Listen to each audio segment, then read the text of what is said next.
오늘은 오후 4시 반 이상규 국민의힘 성북을 당협위원장님을 모시고 그간 현장에서 있었던 이야기, 그리고 원외 당협위원장들이 이전에는 천목해다 뭐다 해서 한동훈만 따라다니는 줄 알았는데 우리 이상규 위원장님을 중심으로 무려 80여 명의 당협위원장들이 똘똘 뭉쳐서 대통령 탄핵을 반대하고 한남동에서 참 부족한 힘이나마 체포영장 집행을 막아내려고 애쓰고 했던 이야기들 들어보고요.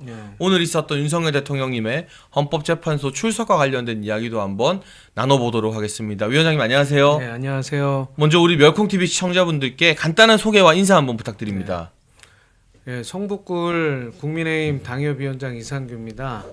네, 저는 2월 1일 입당한 사람이고 우리 장해찬 전 최고위원님보다 이제 후배인데요. 예. 이제 정치한 지 1년 안 됐는데 열심히 하려고 하고 그냥 생각되는 대로 제가 소신껏 하고 있습니다. 여러분, 제가 우리 이상규 위원장님에 대해서 짧게 조금만 소개를 더 해드리면 서울을 우리가 중요한 지역이다, 또 험지다, 이런 이야기들을 하는데 성북을이라는 이 국민의힘에서 결코 만만하지 않은 서울의 강북 지역의 위원장으로 지난 총선을 치렀고요. 총선에서 아쉽게 낙선했지만 21대와 비교하면 훨씬 득표율이 늘어났잖아요. 예, 역사상 최고 많이 받았다고는 하는데 그러니까요. 그래도 43% 조금 더 받았어요. 그러니까 이상규 위원장이 안 나왔던 21대와 비교하면 험지인 성북을에서 제가 알기로는 5% 이상 득표를 대거 늘렸고, 그리고 8%. 큰일 날 뻔했네. 네. 5%랑 8% 큰 차이인데, 네. 어마어마하게 득표를 많이 했고, 그리고 또 지난 전당대회에 나와서 한동훈의 만행을 막기 위해서 그 팀 한동훈인지 뭔지를 혼자 맨몸으로 막아서면서 싸우며 여러분의 주목을 받았고요. 최근에는 윤석열 대통령 탄핵을 반대하는 원외위원장 모임을 만들어서 80여 명의 원외위원장들이 이끌고 현장에서 누구보다 고생했습니다. 지금 이렇게 수염이 덥수룩하게 자란 거 보시면 아시겠지만 그야말로 이 추운 날씨에 여러분과 함께 현장을 지키고 있는 국민의힘의 최전선에 있는 당협위원장이고 정치인이라서 오늘 저희가 멸콩TV에 모시게 되었습니다. 일단 이 이야기 먼저 여쭤보겠습니다. 어제는 우리 이상규 위원장이 다른 위원장들과 또 대통령님이 계시는 서울구치소 앞에 있었고, 오늘은 또 헌법재판소 앞에 현장 나갔다가 오셨는데 현장 분위기가 좀 어떤지, 경찰이 이를테면 아예 사람들 못 모이게 하는지, 지금 헌재 앞 분위기가 좀 어땠었나요? 오늘 헌재 앞에 이제 안국동에 있었는데요.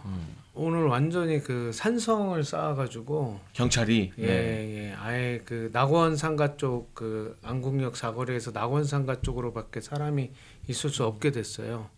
그리고 헌재 쪽으로 아예 아무도 못 가게 막아놔서 당협위원장들도 못 들어가게 해놨습니다. 아, 그래요? 네, 국회의원들은 들어가게 해주는데 국회의원들 오신지는 잘 모르겠고, 근데 이제 그 안국동 사거리 밑으로 어마무시하게 사람이 많이 오시고요. 지금 지하철역이 꽉 차 있습니다. 그러니까 정말 많은 시민들이 헌법재판소에 출석한 윤석열 대통령을 응원하기 위해서 모였는데 경찰이 헌재 근처로는 아예 갈 수조차 없게. 그것뿐만 아니라 헌재로 이렇게 차가 들어가면은 이제 우리가 서부지법에서는 이 차를 구경할 수 있었잖아요. 근데 아예 차가 안 보이게. 아, 그래요? 예, 그 버스 위로도 버스만큼을 더 쌓아놨어요. 뭔가를 더 쌓아서.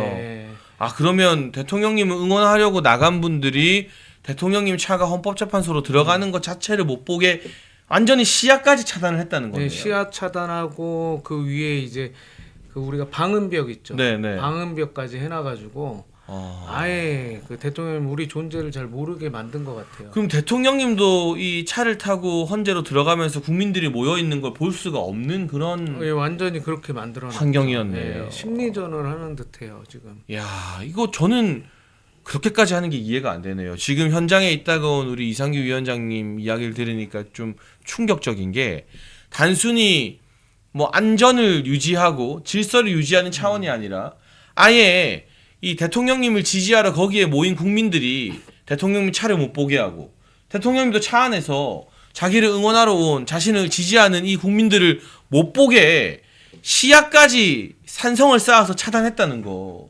이거는 경찰이 이렇게까지 집요하고 잔인하게 대통령이가 국민들을 떨어뜨려 놓으려고 하는 이유가 뭔지 정말 단순히 안전 유지를 위해서라고는 납득이 안 되는 대목이네요. 뭐 그 정도뿐만 아니라 이제 네. 지나가실 때나 이제 헌재에서 우리 얘기, 소리가 들려야 되잖아요. 네. 그리고 엄청나게 윤석열 대통령 외치고 음. 탄핵 반대를 외치고 있는데 그 소리가 아예 안 들어가게 차단을 방음벽 같은 걸 차 위에 해놨어요. 쌓아서 야 이거는 여러분 오늘 이상규 위원장님이 말씀하신 것처럼 단순히 그냥 집회의 질서 유지나 시민들의 안전을 유지하는 차원이 아니라 윤석열 대통령인가 대통령님을 지지하러 헌재 앞에 모인 분들을 갈라놓기 위한 일종의 심리전 전술을 경찰이 펼치고 있다. 그리고 그건 경찰에게 부여된 권한이 아니라 좀 월권 같습니다. 예. 그냥 안전 유지까지가 경찰의 역할이지 과거에는 그렇지 않았다는 거잖아요. 과거에는 그렇지 않고 그냥 버스 장벽도 안 해놨었죠. 불과 얼마 전까지만 해도 대통령님이 차로 왔다 갔다 하는 걸 볼 수 있었다는 거잖아요. 그렇죠. 그 서부지법에 3일간 있었는데 네. 그때도 뭐 별로 이렇게 안 막았었고 지금 이제 서부지법 그 이제 영장 나오고 나서 좀 불행한 사태가 좀 있었잖아요. 네, 네. 그때 이후로 이제 경찰들이 오늘도 굉장히 겁을 많이 줬어요. 네. 예, 뭐 보호 장비도 다 하고 네. 방패도 있고 굉장히 삼단봉도 막 꺼내 들고 있고 예, 겁을 많이 주더라고요. 그렇지만 겁을 안 먹습니다. 네. 예, 우리 보시니까 대통령 지키려고 오신 분들은 겁 안 먹더라고요. 예. 야, 근데 이건 경찰이 서부지법에서 있었던 좀 불미스러운 사태를 그냥 건수 하나 잡았다고 여기고 자유우파와 보수 진영의 국민들이 대통령 응원하고 지지하는 걸 완전히 막아버리겠다.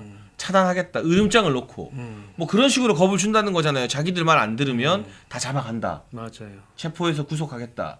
그러니까 이게 대한민국 경찰 민중의 지팡이가 아니라 중국 공안의 어떤 공포 정치, 공포 통치를 연상시키는 방안으로 안 좋은 쪽으로 변하고 있는 것 같아요. 이게.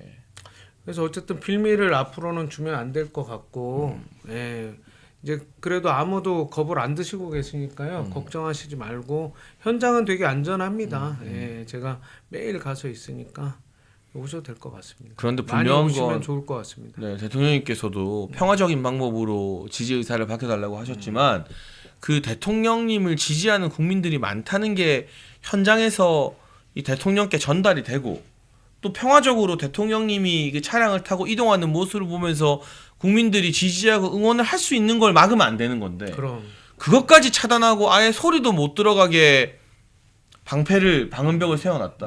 야 이거는 경찰의 권한을 넘어서도 한참 넘어선 네. 마치 민주당과 좌파들이 경찰을 지휘해서 대통령인가 우리 국민들에 대한 심리전을 펼치는 거 아닌가. 이건 이상규 위원장님 아니었으면 저희가 몰랐을 대목인데 이런 부분에 대해서도 좀 이 원외위원장으로서 여러분 사실 당내에서는요 국회의원이랑 원외위원장이랑 같은 당협위원장이에요.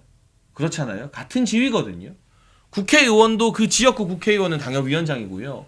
원외라 하더라도 당협위원장은 한 지역을 책임지는 위상을 가지고 있기 때문에 이런 경찰의 어떤 방음벽 설치라던가 길목의 시야를 차단하는 건 이런 것들은 좀 우리 이상규 위원장님이 당협위원장으로서 국민의힘 지도부나 의원들에게 좀 전달을 해서 개선이 되도록 좀 힘을 써 주시면 좋겠습니다. 네. 예, 저도 뭐 정치 경험이 짧아서 그런데 뭐 여러 가지 방법으로 지금 같이 하고 있고요.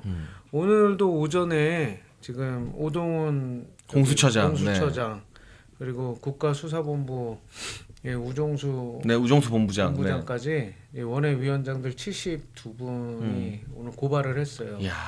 예. 그리고 어제는 또 이제 원내에서 국민의힘이 고발을 했고, 그러니까 고발을 저희는 준비한 지 3일 됐는데 이제 오늘 고발을 했고요. 우리 고발한다는 것 때문에 이제 압력을 좀 넣었죠 우리가.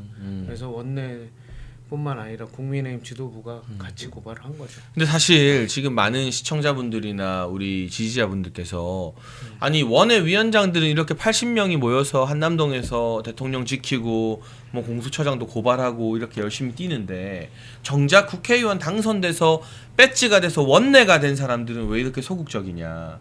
특히 지도부가 이렇게 정당 지지율이 대통령 덕분에 사실 다 오른 거잖아요. 대통령 지키라고. 그리고 이제 정권 연장 지지율이 정권 교체 지지율보다 더 높게 나오는데 이렇게 거리를 두고 뜨뜻미지근하게 나오는 이유가 뭐냐? 정말 국민의힘 답답하다라는 목소리도 많거든요. 그런 부분은 좀 이 원외위원장으로서 어떻게 바라보고 계신지. 네.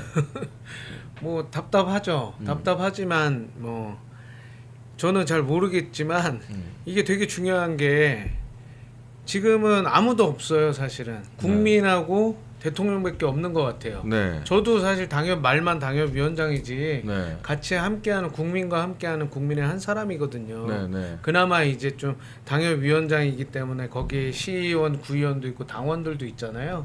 그래서 저희 지역만 해도 이제 일주일에 한 2번 정도 문자 메시지를 보냅니다.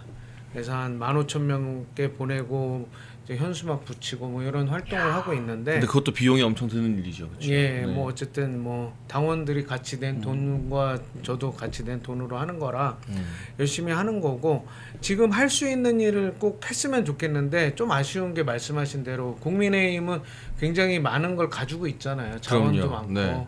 뭐 국민의힘 전체가 저는 좀 착각을 안 하셨으면 좋겠다. 말씀하신 대로.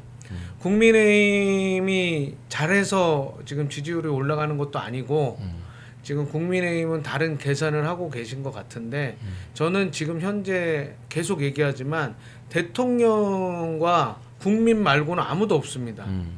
언론도 없고 정치인도 없고 없는 겁니다. 다 지금 오로지 대통령 혼자 싸우시고 계시고 없잖아요. 경호처도 지금 없지 않습니까? 맞아요. 대통령 옆에서 대통령을 지켜야 될 경호처가 대통령을 안 지켰잖아요. 제가 그 현장에 있었는데 뒷문을 열어줬고 버스가 8대 가까이 있었는데 8대에 키를 다 놓고 갔어요. 아 그거는 그냥 알아서 경찰들 보고 빼라는 버스 거죠. 빼라는 거잖아요. 네. 그리고 우리가 250명이 그때 있었습니다. 네, 시민들이 그랬죠. 한 100명 네. 정도 들어왔고 네. 당협위원장이 한 40명 정도 그리고 뒤늦게, 시구위원들까지 해가지고 250명이 있었는데 250명이 3,700명을 2시간 반 버텼어요. 그러면 경호처가 조금만 했으면은 사실은 이게 도망갔죠. 그 사람들이.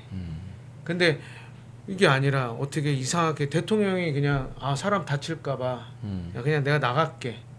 그리고 제가 관저에서 마지막 이제 뭐 말씀하시는 것도 듣고 했는데 정말 사나이다우시고 배포가 있고 배짱이 있게 내가 혼자 하겠다 이런 걸로 하셨는데 그 혼자 하겠다는 것 때문에 국민들이 지금 들고 일어나신 거거든요. 그러니까 정말 지금 보면 여러분 조중동을 비롯한 보수 언론도 대통령의 등 뒤에 칼을 마구잡이로 꽂았고 그리고 뭐 다른 언론들은 말할 것도 없고요.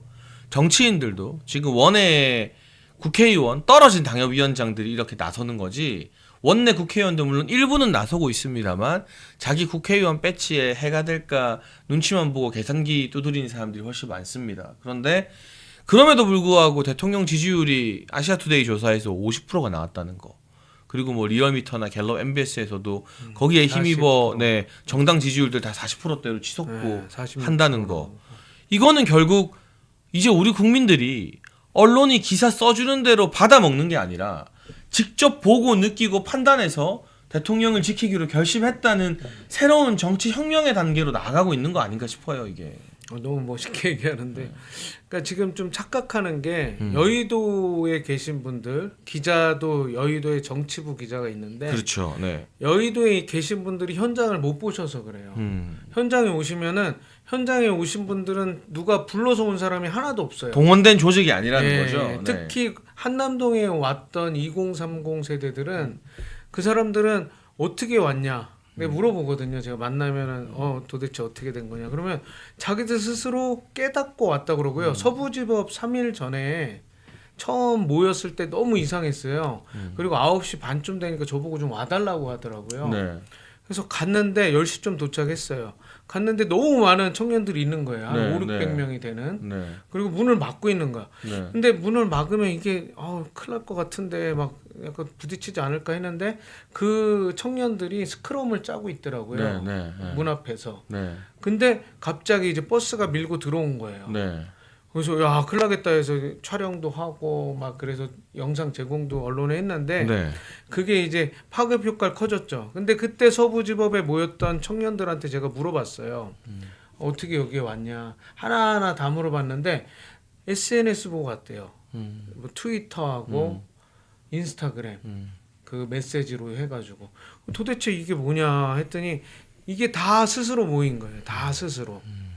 그러니까 이게 누구 사람 보고 가고 누구 따라가고 누구 보고 싶어서 간 게 아니라 그야말로 진실을 깨닫고 대통령을 지켜야겠다. 그게 자유 대한민국을 지키는 길이다라고 스스로 느끼고 그냥 자발적으로 나온 거라는 거잖아요. 이 뭐 우리나라가 뭐 공산화되고 좌경화되고 이런 걸 걱정하는 거고 젊은 2030 그들이 정말 세상을 바꾸려고 나온 거거든요. 그래서 그날 그렇게 되고 여학생이 막 던져지는 걸 본 다음 날은 네. 이게 말이 안 될 정도 어마무시했습니다. 예. 아니 저는 깜짝 놀란 게 사람들이 왔고 진짜 깜짝 놀란 게 그냥 정말 아무런 위험한 행동을 안 하고 삼각대로 촬영만 하고 있던 분이 있었는데 경찰이 걸어가다가 그걸 발로 팡 차버리더라고요. 아니 이런 게 백주대낮에 대한민국에서 일어날 수 있는 일인가. 근데 그런 것들이 2030의 분노를 자극했고 훨씬 더 많은 청년들이 서부지법 앞으로 모이게 만든 원동력이 됐다는 거잖아요. 뭐 좀 이상한 부분들이 많아요. 제가 그 첫날 이제 막 좀 와달라고 그래서 갔을 때 저도 이제 밀려가지고 넘어지고 다리도 다치고 했었는데 네.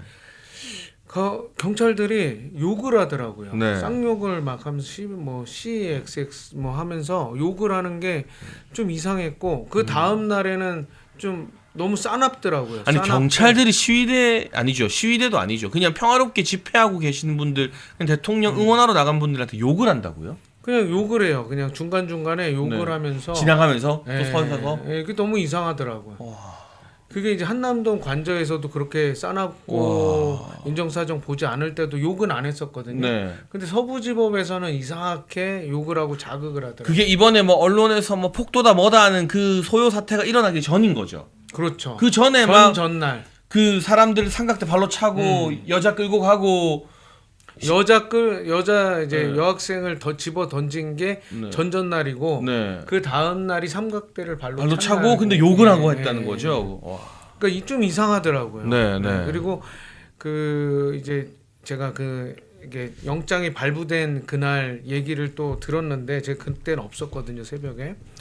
근데 그때도 이상하게 그 후문이 있는데 후문을 그냥 경찰 한 20명이 지키면은 못 들어가거든요. 네, 네. 근데 한 명도 없고 싹 빠졌대요. 그리고 다 넘어온 사람들을 경찰이 정문으로 이끈 거죠. 네. 네, 그러면서 셔터를 이렇게 들게 만들고 네. 이게 약간 유도한 느낌이 있지 않나. 그리고 정말 이상한 게 기자가 JTBC 기자가 7층으로 바로 올라갔다는 게 저는 이해가 안 되거든요. 그랬다면서요. 네. 예, 거기 이게 모르는 거예요. 아무도 모르고 그 사람들 이제 오신 분들의 다 의견은 뭐냐면 나는 지나가는 사람이다. 여기 서부지법 앞을 지나가는 애호개까지 가려고 공덕역에서 애호개 걸어가는 사람인데 왜 우리를 자꾸 하냐. 지나가다가 여기 사람이 많길래 그냥 서 있는데 왜 이러냐. 이랬거든요. 그래서 좀 이상해요.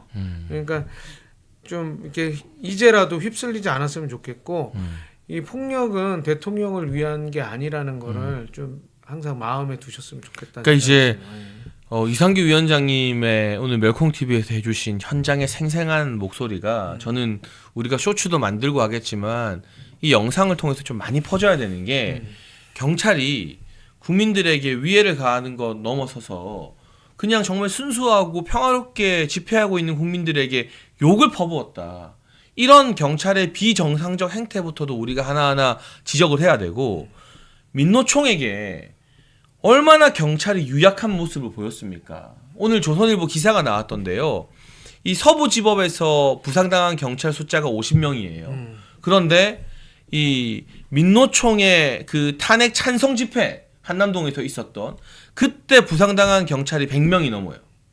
단순 숫자로만 계산해도 2배 이상이잖아요. 그런데 그때 민노총 집회를 가지고 그냥 약간 비판하는 기사는 일부 나왔지만 이렇게 대대적으로 폭도다 뭐다 하면서 민노총 전체를 몰아붙이고 낙인 찍고 하는 분위기는 아니었잖아요. 그러니까 물론 이상규 위원장도 그렇고 저도 강조하는 게 정확하게 이 폭력적인 행위는 빌미를 줄 수 있기 때문에 하면 안 된다라고 말씀을 드리고 있지만 왜 경찰의 잣대가 평화적인 보수우파 시민들에게는 욕까지 하고 삼각대 발로 차고 이 일부를 가지고 전부를 다 폭도로 낙인 찍으면서 민노총은 100명이 넘는 부상자를 발생시켰는데 그 앞에서는 완전 얌전한 양이 되어 있느냐. 이런 이중적인 모습에 국민들이 오히려 더 분노를 느끼고 자극이 되는 것 같아요, 보면. 그러니까요. 그 한남동에서 진짜 2주 전이죠. 그때 이제 불법 한 3주 전이네요. 3주 네. 전. 3주 전에 이제 민주노총이 불법 집회를 했어요. 굉장히 12차선을 밀고 들어가는 장면이 있었는데 그들이 진짜 불법은 그들이 불법이죠. 예, 한 번에 모인 거거든요. 그 사람들은 우리는 이제 하나 둘씩 오신 개인적으로 오신 분들인데 거기는 한 번에 조직 온 동원이니까. 사람들이 네. 그리고 그 사람들 전문 시위꾼들이거든요. 네. 전문 시위꾼들이 그냥 바리케이트를 밀면서 12차선을 한꺼번에 그냥 닫아버린 사건이 있었잖아요. 그리고 거기에서 경찰을 무전기로 때려가지고 경찰이 뭐 앞면에서 쓰러지고. 피가 나고 막. 네. 네. 근데 그런 부분에 있어서 아무도 그 구속 뭐 영장 서부지법이에요 그때가. 서부지법에서 영장 그때 안 다 쳤어요. 기각시켰었죠. 구속, 예, 네. 기각이 되고. 그러니까 그런 부분들이 이제 더 열받게 해가지고 우리가 당하면 안 됩니다. 그 대신 자꾸 화가 나서 하시려고 그러는데 너무 분통이 터지고 잠도 안 오죠 요즘에는. 네. 저희 집회 오신 분들 잠이 안 와서 밤에 나오세요. 잠이 안 와서. 예, 개 끌고 오시고 자기랑 그 반려견들 있잖아요. 개도 데리고 오고 너무 평화로운 분위기인데 너무 사나워졌어요. 경찰들이. 그러니까 이게 경찰들이 먼저 어떻게 보면 선량한 국민들을 자극하고 위해를 가하고 있다는 사실 현장에 있는 이상규 위원장님을 통해서 우리가 미디어로도 많이 알려야 되고 이런 내용들을 꼭 지금 어떤 방식으로 소통이 되는지 모르겠지만 당협위원장 신분으로 원외위원장들이 국민의힘 지도부에게도 좀 전달하고 좀 현장을 제대로 보라라는 이야기를 했으면 좋겠습니다. 제가 하나 꼭 말씀드리고 싶은 건 그동안 여러분 한동훈 체제에서는 이 원외위원장들이 마치 전부 다 한동훈을 지지하는 것처럼 그런 막 성명을 내고 그런 분위기로 언론 플레이를 했었는데 한동훈이 나가고 이상규 위원장님이 이제 80여 명의 원외위원장들과 함께 특검 반대 성명도 내고 대통령 지켜야 된다. 한남동도 함께 나가고 탄핵 반대도 네, 했죠. 탄핵 반대. 이렇게 위원장들이 80명 가까이 모여서 행동을 하면 아무리 원외라 하더라도 당 지도부나 당에서도 신경을 쓰고 의식을 할 수밖에 없잖아요. 그러니까 더 적극적으로 이 국민의힘이 민심을 잘못 읽고 다른 길로 가지 않도록 우리 이상규 위원장님과 원외위원장님들이 더 목소리를 좀 많이 내주십사. 그런 기대를 지금 국민의힘의 국회의원들한테는 실망했는데 우리 위원장들 보고 희망을 가진다라고 생각하는 분들이 저는 적지 않을 것 같아요. 네. 한동훈 대표 있을 때도 사실은 원외위원장들이 네. 전부는 아니었어요. 근데 네. 그걸 이용을 한 거죠. 원외위원장 협의회 회장을 하는 사람이 그 지명직 최고위원이어가지고 김종혁 최고위원 말하는 네, 거죠. 네. 그 이제 원외위원장들 간담회를 할 때도 무슨 새 머리로 기사를 냈고 그리고 자기 사람들만 네. 데려가고 일종의. 네. 뭐 그때는 이제 전체 모임이어서 100명이 모였는데 새 머리로 기사를 내더라고요. 그리고 최근에 이제 그런 일이 있었죠. 권영세 대표랑 밥 먹을 때 네. 기사를 먹기 전에 내고 먹고 나서 내고 그래가지고 엄청나게 비난을 많이 했습니다 우리가. 근데 이제 도망 다녀요. 이제 원외위원장 방 전체 방도 거의 이제 흐지부지 돼가고 있고 김종혁 위원장한테 우리가 계속 요구를 하는데 대꾸도 없고 거의 뭐 도망간 수준이에요 지금은. 그러니까 걱정 안 하셔도 되고 뭐 유일하게 이제 박상수 위원장이 나와서 막 이제 뭐 이것저것 얘기하고 카톡을 뭐 100개씩 올리거든요 단톡방에다. 그래도 뭐 쟤 왜 저러냐 뭐 이런 느낌? 뭐 이렇게 되니까 뭐 걱정 안 하셔도 되고 대부분의 원외위원장은 당연히 대통령을 지키려고 하시고. 제가 요걸 노대목에서 여쭤보고 싶어요. 지금 우리 이상규 위원장님도 서울의 성북 을에 있잖아요. 네네. 이게 서울의 강북 지역입니다. 결코 국민의힘한테 유리한 지역이 아니에요. 아니죠. 그리고 국민의힘이든 뭐 언론이든 조중동이든 뭐 전문가들이든 다 중요한 건 수도권이다, 중도 민심이다, 막 청년 민심이다 이런 말을 많이 해요. 그런데 우리 성북에 있는 이상규 위원장님 비롯해서 수도권과 충청 지역의 원외위원장님들이 그 지역의 민심이 싸늘하고 안 좋으면 이렇게 앞장서서 나와서 대통령 탄핵 반대하기가 더 힘들잖아요. 그런데 이렇게 용기 있게 나와서 목소리를 내는 건 여론조사 결과에서도 수도권과 충청 지역 2030 지지율이 엄청 급등하는 것처럼 실제 현장에서도 야 대통령한테 저렇게 하는 건 아니다. 이렇게 탄핵하는 게 말이 되나? 라는 민심이 있으니까 원외위원장님들이 더 자신 있게 활동할 수 있는 거 아닙니까? 그러니까 우리 여기 분들이 이제 잘 보셔야 될 게 뭐냐면은 네. 항상 중수청이라는 걸 했어요. 중도 수도권 청년. 예, 네. 중수청이라는 걸 이제 한동훈 대표가 했고 지금 그 동안에 이제 컨센서스 이제 합의된 것들이 중수청을 잡으려면 이제 뭐 대통령과 반대를 해야 된다 뭐 이런 얘기들을 했는데 저는 유심히 봤거든요. 제가 네. 그 전당대회 할 때도 그랬고 근데 중수청을 잡으려면 대통령과 단일 대우로 가야지만 그 정책을 우리가 이어받아서 그 중도 수도권 청년들의 정책을 할 수 있거든요. 근데 대통령은 그 정책을 이미 하고 있는데 당에서는 그걸 한 번도 1년 동안 단 한 번도 대통령 편을 든 적이 없어요. 그래서 얼마 전에 당협위원장들 모임 할 때 한 달 반 됐습니다. 네. 그때 제가 진짜 한마디 한 게 딱 한마디 했습니다. 1년 동안 단 한 번도 대통령을 도운 적이 없는데 이번에 한 번만 좀 대통령 도와주자고. 그러면은 지지율 올라간다고. 근데 저는 그걸 믿고 계속해서 지지율이 올라가고 있어요. 근데 이제 긴가민가 하는 거죠. 그동안에 다 이런 약간 풍문 같은 게 있었잖아요. 중수청을 잡으려면 뭐 대통령을 비판해야 되고 그래서 박근혜 대통령도 당한 거 아닙니까? 그렇죠. 네. 예, 바른미래당 이런 것도 생긴 거고. 그래서 저는 이제 여러분께도 말씀드리고 하는 게 뭐냐면 우리 당협위원장들께도 하고 하는 게 일을 해야 되는데 일을 하시는 분들이 별로 없어요. 그러니까 일은 뭐예요? 정치인이 일을 하는 거는 정책을 만들고 그 국민들이 어떤 정책을 원하는지 당에 알려주고 당인 국회에 알려주고 국회는 또 정부에 알려주고 여당이잖아요. 우리 집권 여당으로서 해야 될 일은 대통령을 도와주는 게 가장 중요한 일이에요. 근데 대통령을 도와준 적이 없다. 이상하잖아요. 그렇죠. 지고 볶고 발목만 잡고 뒤통수 치고 싸우기만 했죠. 단 한 번도 안 도와줬습니다. 네. 단 한 번도 1년 동안 지난 1년 동안 그랬죠. 제가 1년 예. 됐는데 1년 동안 단 한 번도 안 도와줬어요. 그리고 방송에 나가는 당 대변인이라는 사람들이 전부 다 대통령 욕하고 네. 정부 욕하고 그랬었죠. 네. 지금 와서는 또 조금 이상한 또 기류가 있는 게 권성동 대표를 욕하더라고요. 대통령을 욕할 게 없으니까 이제는 네. 권성동을 욕하고 저보고 왜 권성동을 대표를 욕 안 하냐고. 그래서 제가 아니 지금 그거 할 때냐고. 대통령 지금 구하는 게 가장 중요한 일이지. 가장 중요한 일부터 해야 된다. 제가 그런 얘기를 했습니다. 그러니까 지금 한동훈계가 집단 멘붕에 빠진 게 자기들은 한동훈이 물러나면 국민의힘 완전 폭삭 주저앉고 망할 줄 알았거든요. 그래서 한동훈이 구원자가 돼서 돌아올 거라고 다들 확신을 했던 거예요. 그런데 한심하죠, 한심해. 오히려 한동훈 나가고 이 당이 여전히 지도부 좀 뜨뜻미지근하지만 밖에서부터 국민들과 함께 단일 대우를 딱 형성하니까 국민의힘 지지율이 역대급으로 오르고 대통령 지지율도 오르고 정권 연장에 대한 기대감도 정권 교체론을 추월해 버리니까 이제 한동훈 나가니까 더 잘 됐다. 그러니까 갈 데가 없어진 그 사람들이 지금 완전 집단적 멘붕에 빠져 있는 그런 상황인 것 같습니다. 그 사람들은 조급하죠. 지금 네. 굉장히 조급하고. 하지만 우리 이제 당협위원장이나 우리 당은 조급한 게 아니라 절실한 겁니다. 저희는 절실하게 지금 대통령 어떻게 해서든 탄핵 인용 안 되게 해야 될 일을 해야 된다. 그래서 그런 의미에서 오늘 윤석열 대통령께서 처음으로 헌법재판소 탄핵 심판 변론에 출석을 했습니다. 그리고 이 사건에 대해서 누구보다 가장 잘 아는 사람은 바로 피청구인인 대통령 저 자신입니다라는 말씀을 하셨고요. 첫 번째 모두 발언에서 그동안 공직 생활을 하면서 자유민주주의에 대한 신념 하나로 살아왔다.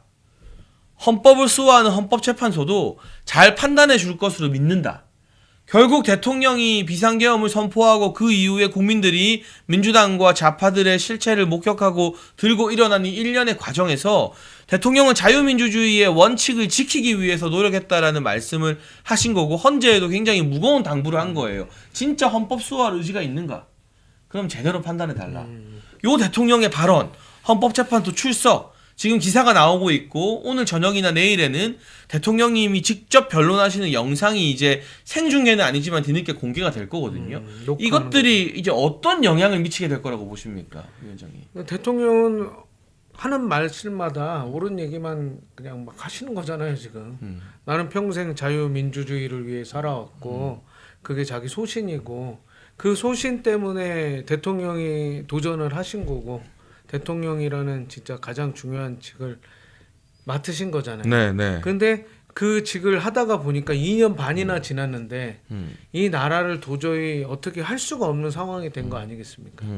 그래서 계엄이라는 좀 그러니까 아무도 이해하지 못하는 그 선택을 하실 수밖에 없는 상황이 된 거고 근데 계엄을 했을 때는 다들 이상하고 우리 당도 다 비판을 했고 국민들도 대부분이 탄핵을 처음엔 해야 된다 놀랬죠. 그랬잖아요. 네, 이유를 몰랐으니까. 근데 지금 네. 와서 이제 국민들이 하나하나 들여다 보니까 아 공수처장도 대통령이 임명했는데 좀 말도 안 되는 행동들을 하고 있고 경호처장도 대통령 임명한 사람이 힘이 없고 경호차장이 또 해야 되고 대행이 해야 되고 이 상황 그리고 한덕수 총리도 또 탄핵이 되고 29번의 탄핵 우리나라 역사상 있을 수 없는 일들이 계속 이재명의 민주당이 계속 이 나라를 어떻게 망치고 있는가 이거를 이렇게 목도하는 거죠. 그 앞에서 바로 그 목도한 것들에 대한 지금 국민들의 이제 깨달음이 하나둘씩 나오고 대통령에 대한 기대와 대통령이 다시 돌아와야 된다는 신념이 생긴 거죠. 그러니까 사실은 그동안은 우리가 아무리 민주당이 잘못했다 이재명이 너무한다고 부르짖어도 사람들이 깊게 들여다보지 않고 관심을 안 가지는 경우가 많았는데 사실 관심 없죠. 정치에 누가 관심이 있습니까? 근데 이제 어떤 비상계엄이라는 게 처음 터졌어요. 그럼 첫 반응은 다들 놀라고 놀랬죠. 저도 놀래서 잠도 못 자고 왜 했지? 뭐지 이게? 이유를 모르겠다. 이해가 안 간다. 북한이 뭐 쳐들어온 것도 아닌데. 근데 시간이 지나고 국회에서 당내에서 한동훈과 배신자들이 대통령을 탄핵시키고 대통령이 공수처에게 저런 모진 수모를 당하는 걸 보면서 이거 대체 뭐냐? 이렇게 될 거 뻔한데 이렇게 한 이유가 뭐냐? 이유라도 한번 알아보자라고 들여다보니까 아까 말씀하신 29번의 탄핵, 예산 삭감, 국가의 행정과 사법 기능 완전 마비 이런 실체들을 이제 우리 국민들이 특히 2030 젊은이들이 알게 된 거예요. 그렇죠. 대통령을 따르지 않는 대다수의 공무원들, 그리고 한동훈과 편먹은 이상한 사람들, 법무부 장관 하면서 그리고 그 대통령실에 자기 사람을 다 박아놓고 대통령실에 있는 사람들과 인사를 다 전행하고 그러다 보니까 대통령의 편은 별로 없었던 거죠. 그랬죠. 네. 더 중요한 거는 이제 오늘 새벽에 트럼프 대통령 취임하면서 이제 취임의 일성, 부정선거와 싸우겠다. 젠더에 대해서 우리는 이제 젠더는 두 가지밖에 없다. 남성과 여성 네. 이런 얘기. 그리고 코로나 백신 안 맞아서 잘린 군인들 다시 복귀하고 월급도 다시 채워서 주겠다. 이런 말들. 그리고 바로 비상 개헌 비슷한 걸 하지 않았습니까? 트럼프 대통령이 탄핵돼야 되나? 그것뿐만 아니라 트럼프 대통령 지금 부정선거에 대해서 거의 무슨 이제 그 미친 사람처럼 부정선거에 대해서 그죠? 그리고 국회의사당에 쳐들어왔던 사람들에 대해서도 다 사면해주지 않았습니까? 이게 200가지 넘는 그런 그 대통령의 그 명령을 했잖아요. 행정명령. 네, 네. 행정명령들을 우리는 그걸 보면서 더 깨달은 걸 것 같아요. 오늘은 제가 봐서 오늘 이후로는 대통령 지지는 더 올라갈 거고 정말 그 대통령 우리 지금 윤석열 대통령에 대해서 반 윤석열인 사람들에 대해서 국민들은 어떤 방식으로든 저 심판하라고 봅니다. 그러니까 그동안 그렇게 뭐 중도 수도권 청년 중수청 하던 사람들이 나가고 윤석열 대통령의 이 자유민주주의를 지키겠다라는 의지가 드러나자 역설적으로 중도 수도권 충청이 대통령과 국민의힘을 대거 지지하고 호남에서도 대통령 지지 정권 연장 필요하다가 급등해서 30% 넘겼더라고요. 그럼요. 그러면 네. 호남에서 30% 넘으면은 네. 그동안에 우리 선거비 보전도 못 받던 호남 아니었습니까? 그렇죠. 네. 근데 지금 거의 대통령 선거 다시 하면 윤석열 대통령 60% 나오는 거 아니에요? 훨씬 더 큰 격차로 네. 나올 수 있는. 그리고 0.7% 이겼다고 그렇게 괴롭혔는데 이걸 가지고 일부 정치인들이 이거 여론조사 잘못된 거다. 호남에서 저 지지율이 나올 리가 없다라고 하니까 방금 전에 리얼미터의 이택수 대표가 페이스북 글을 올렸어요. 여론조사는 데이터 있는 그대로 나오는 거다. 이 좌파들 네 주변에 대통령 지지하는 사람 없다 해서 그게 여론인 건 아니다. 그러니까. 장황하게 글을 올렸지만 핵심은 그거예요. 여론조사 맞다. 오죽하면 리얼미터의 대표가 이 여론조사 맞다고 할 정도로 답답한 거죠. 대통령에 대한 지지가 굳건히 확인되고 있는 것이고요. 그랬더니 민주당이 무슨 짓을 하려 했냐. 의원들을 모아서 대통령 지지율 높게 나온 여론조사 회사를 쳐들어가려고 했어요. 그러니까. 실제 언론에 공지도 했어요. 우리가 오늘 그 회사 실사한다. 그 아시아투데이에서 의뢰해서 대통령 지지율 처음으로 40% 평판, 넘었고, 네. 네. 이번에 50% 기록한 한국 여론평판연구소를 민주당에 간다고 했어요. 그러다가 취소를 했어요. 취소한 이유가 뭐냐? 일단 여론이 안 좋고, 안 좋지. 그리고 선관위가 이 여론조사 심의위원회가 선관위 산하기구거든요. 그 여심위에서 이미 한 달 전에 그 회사를 가서 다 조사를 하고 왔대요. 검증했죠. 예. 근데 결과 아무 문제 없음. 민주당이 이의 신청한 거에 대한 대답 아무 문제 없음. 그러니까 가봤자 바보가 되겠으니까 이제 못 가게 된 거예요. 그러니까 이런 여론을 부정하는 이 민주당의 어떤 이 자충수, 자승자박 이런 것들이 또 한편으로는 대통령 지지율을 올리는 또 한 축이 되고 있는 것 같아요. 그렇죠. 아니 뭐 그냥 너무 좋지 않습니까? 하루 하고 있는 꼬라지가 너무 참 카톡 한심하고. 검열 계속 한다고 하고. 예. 네. 그리고 또 지금은 아니라고 또 하더라고요. 전용기라는 사람이 네. 너무 어이가 없는 사람들이고 저는 뭐 국민들이 이미 다 알고 있다고 봅니다. 이제는. 면역력이 왜 중요한지 말 안 해도 다들 아시죠? 저는 몇 년째 환신을 꾸준히 먹고 있는데 면역력만큼은 걱정 안 합니다. 요즘 같은 시대 튼튼한 면역력에 건강까지 쑥쑥 지금부터라도 환신 꼭 챙겨 드세요. 드셔본 분들만 그 진가를 느낄 수 있다니까요.